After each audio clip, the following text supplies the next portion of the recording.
presidente aqui do campo vai dar uma palavra, ele vai estar nos cultos de terça-feira, e aí depois nós seguimos a reunião. Quando eu fui dar uma palavra, 2 pastores e um evangelista falaram: pastor, antes que o senhor fale qualquer coisa, nós temos um problema aqui na igreja. Eu falei: qual é o problema, querido?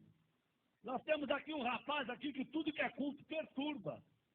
No horário do culto fica correndo, virando banco, e ninguém adverte esse rapaz. Nós queremos que o senhor coloque ordem na casa no culto de ensinamento na terça-feira. Eu falei: tá bom, queridos, e o que vocês querem que eu faça? E 3 obreiros disseram: nós queremos que o senhor mande esse rapaz ficar sentado para ouvir a palavra e chame a atenção dele em público. Eu falei: mas isso daí para mim é mole. Um rapaz está perturbando vocês, deixa para mim. Terminei de pregar na reunião de obreiros, fui para casa. Quando eu cheguei em casa, eu falei para minha esposa, eu falei: meu bem, tem um rapaz aqui que está perturbando os obreiros. E ela falou: o que tu vai fazer? Eu falei: vou advertir ele no culto de ensinamento, vou chamar a atenção dele. A minha esposa, muito crente, falou: não faça isso não. Uma alma vale mais do que o mundo todo. Em vez de tu advertir em público, procura visitar ele. E tem mais uma coisa, viu? Quem sabe esse rapaz seja mais crente, que eles tudo junto. Porque pelo que eu vejo nos cultos aqui, a igreja tudo dá glória a Deus, só os obreiros não abrem a boca. Então quem sabe esse rapaz está fazendo barulho demais, está incomodando a turma. Não advirta ele, vai até onde ele mora. Eu falei: boa ideia. Fui pregar final de semana, segunda-feira, fui na loja de um empresário e falei: onde é que mora o fulano de tal? O empresário falou: pastor, mora na pior favela da cidade. Mora lá na favela da Vila do Cemitério. Nem a polícia entra lá. E se eu fosse o senhor, eu não iria, porque é muito perigoso. Falei: meu amigo, eu fui criado em favela. Eu sou ex-traficante, ex-assaltante. Eu aceitei Jesus dentro de um hospício, depois que tomei uma overdose de droga e fui condenado pela medicina. Quando eu estava com 38 quilos dentro de uma UTI, uma crente do lado de fora do hospício dobrou o joelho e orou a Deus pela minha vida. Deus usou um louco para falar comigo, e a palavra do louco teve poder, e eu saí de dentro do hospício e virei pregador do evangelho. Não tenho medo de favela, de traficante e nem de favelado. Eu peguei meu carro e fui lá. Até onde o carro foi, eu fui. Até onde o carro não deu conta de ir, fechei o carro e entrei na favela. Pulei algumas valas e eu perguntei para um oleiro da Boca de Fumo: onde é que mora o tal do hermano? E o oleiro disse: não é o Repolho? Falei: não sei se é Repolho ou hermano. Me disseram que é o hermano. Falou: não, quando ele era traficante, ele era o Repolho. Depois que se converteu, virou o hermano. Falei: tá bom. Onde é que ele mora? Último barraco do morro. Lá embaixo, bem na costa do morro. Falei: vou lá ver esse doido. Quando eu cheguei lá, tentei abrir a porteira com arame e machuquei os meus dedos. Não consegui abrir a porteira, que era atada com arame, uma porteira de tela. Barraquinho de madeira, querendo cair. E eu peguei e sacudi aquela porteirinha e falei: tem gente em casa? E de dentro do barraco gritaram: quem é? Falei: pastor Sandro Fontoura. E aí gritou lá de dentro: ô maravilha de Deus! Esse cara não é certo, não. Quando ele veio e abriu a porta do barraco, ele olhou para mim, levantou as 2 mãos para o céu e começou a glorificar Deus. Falei: rapaz, não é hora de tu glorificar Deus, rapaz. É hora de tu abrir esse negócio que eu vim aqui conversar contigo. Ele falou: pastor, eu estou glorificando a Deus, sabe por quê? Eu tenho 3 anos de crente. E nunca ninguém veio me visitar aqui na favela. Nem um crente, nem um irmão. E o senhor chegou na cidade há poucos dias.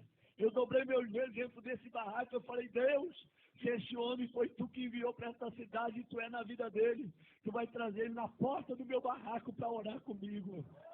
E agora o senhor está aqui na frente do meu barraco, é porque Deus me ama e Ele é maravilhoso. É só Deus para fazer uma coisa como essa.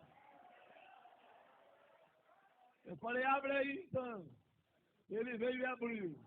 A hora que ele abriu, eu me abaixei e entrei no barraquinho dele. Quando eu entrei no barraquinho dele, Eu falei, irmão, é muito rápido que eu tenho que conversar contigo. É bem rápido, tá bom? Ele falou, pastor, só que antes do senhor conversar, eu quero lhe dizer que no meu barraco tem doutrina. Eu falei, doutrina? Ele disse, é doutrina.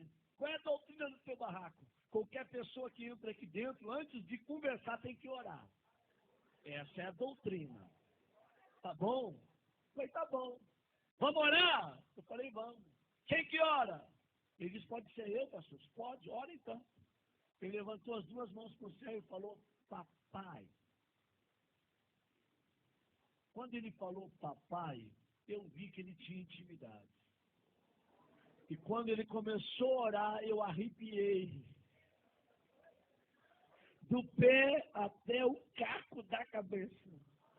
E o Espírito Santo veio na minha orelha e falou, ei, abre o teu olho com que tu vai conversar com o irmão, tá? Porque em 3 anos ninguém visitou ele.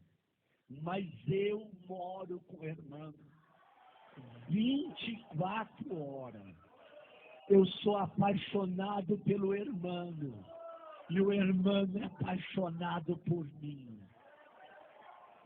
Eu senti Deus no local. Quando ele abriu os olhos, em lágrimas, ele falou, posso lhe mostrar o meu barraquinho? É uma peça e o banheiro dividido com essa cortina. Eu falei, pode. Ele falou, aqui está o fogão a lenha, porque eu não tenho fogão a gás, mas a chapa está brilhando.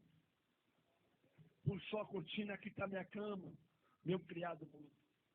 É o tudo que eu tenho. Vem no meu banheirinho. Quando eu cheguei no banheirinho dele, uma janela de madeira de correio, eu puxei a janela. Fiquei olhando o precipício lá embaixo. Quando eu olhei para os meus pés, um buraco entre a madeira, eu vi que a madeira estava sobre o precipício. Falei, irmão, se quebrar essa madeira, eu caio de despenhadeira abaixo. Ele falou, cai, pastor. Eu pulei fora. Falei, tu tá doido? Se o prego aqui quebra a madeira, tu desce de despenhadeira abaixo. Ele falou, pastor. Pastor, antes de eu ser crente, eu era que nem o senhor, eu tinha medo da morte. Mas depois que eu me converti, eu não tenho medo de mais nada. Aqui na favela sopra vento, destelha a casa, meu barraquinho está torto, mas nunca caiu. Porque os que confiam no Senhor são como os montes de Sião. Não se abalam, mas permanecem para sempre. Eu falei, tá bom, vamos conversar. Ele falou, pastor, antes de conversar, um testemunho posso? Falei, rápido, fala rápido. Ele dá licença. Abriu a camisa, 3 buracos no peito. Falei, o que foi isso? Troca de tiro com bandido. Levei 3 tiros de 38 na caixa do corpo. E eu não morri, sabe por quê, pastor? Deus tinha um plano com a minha vida. Pastor, olha esse risco no meu rosto.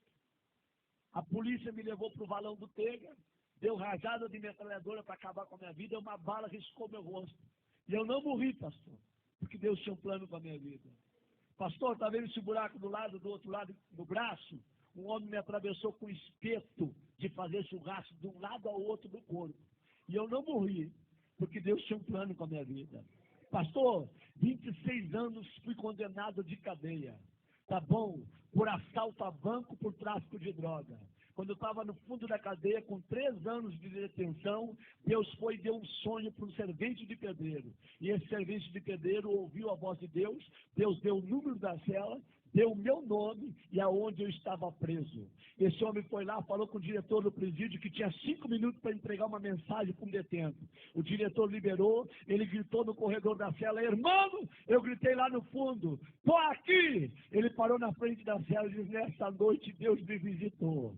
Deus me deu o teu nome, o número da cela, e Deus mandou te dizer que tu não vai pagar 26 anos de cadeia, porque Deus está precisando de alguém lá dentro da igreja dele, só para dar glória a Deus e aleluia, porque o povo que está lá não quer mais abrir a boca para dar glória a Deus, e Deus vai te arrancar daqui só para tu perturbar lá, tá bom?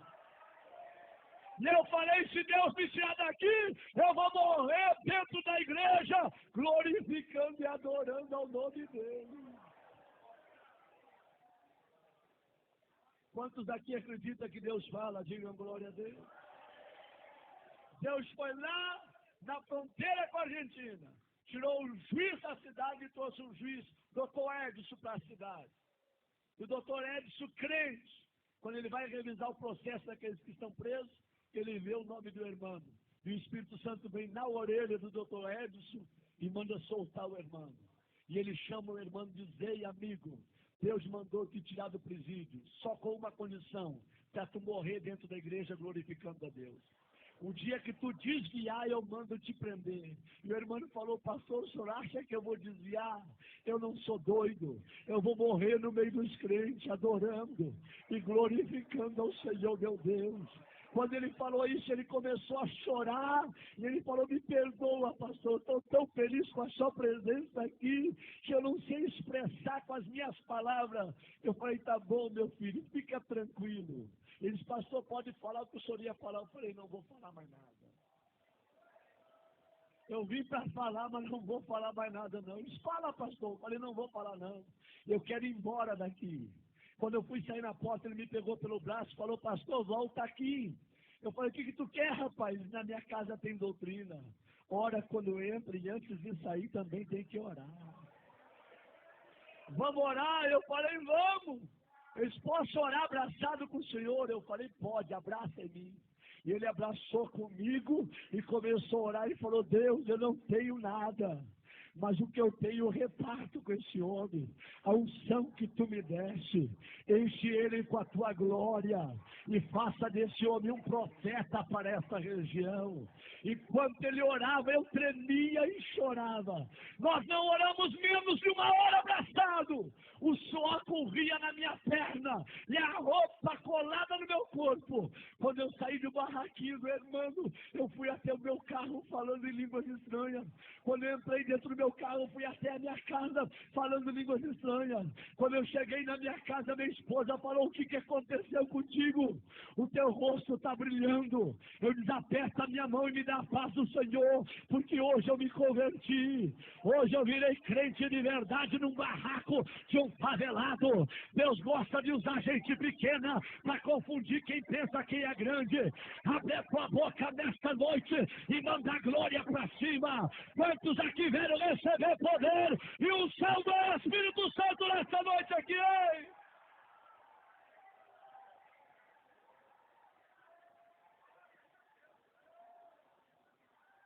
Quando foi terça-feira, eu fui dar um ensinamento no Templo Central. E conforme eu estou dando o ensinamento, eu olho para os obreiros tudo de perninha cruzada, lenço na rota do joelho, sem abrir a boca para dar um glória a Deus. E eu olho para o irmão lá atrás, ele começou a bater a palminha dele, começou a se alegrar, a sentir o que ninguém estava sentindo. O irmão veio para o corredor da igreja pulando. E eu olhei para trás e os 3 obreiros que mandaram chamar a atenção dele olharam para mim e com os olhos eles disseram tudo: pega ele agora, manda sentar. Com os olhos eles falavam tudo. Eu fiquei numa guerra entre a igreja, os obreiros e o irmão. Eu falei: Deus, o que eu faço para salvar o irmão? Aí Deus me deu autoridade. Eu falei: irmãos, quem aqui conhece a história desse rapaz que está aí no corredor? Levante a mão. Ninguém levantou a mão. Quem já foi visitar ele, aonde ele mora? Ninguém levantou a mão. Eu falei: em 15 minutos eu vou falar a história desse rapaz para vocês. Quando eu terminei de falar a história do irmão na igreja, tacou para chorar. Eu falei: traz o irmão aqui no púlpito comigo. E os obreiros desçam do altar todos agora. E o irmão abraçou comigo no altar. Eu falei: a partir de hoje, a história desta igreja muda. Vai ser um doido atrás desse púlpito e outro doido no meio de vocês. Mas a partir de hoje eu quero crentes cheios da glória de Deus. Homens cheios do Espírito Santo, que sejam apaixonados por Deus. Deus não te julga pelo que tu tem, Deus te julga pelo que tu é. Tu pode morar num barraco cair nos pedaços, mas se Jesus mora lá juntamente contigo, você tem valor. Abre a tua boca e manda a glória para cima.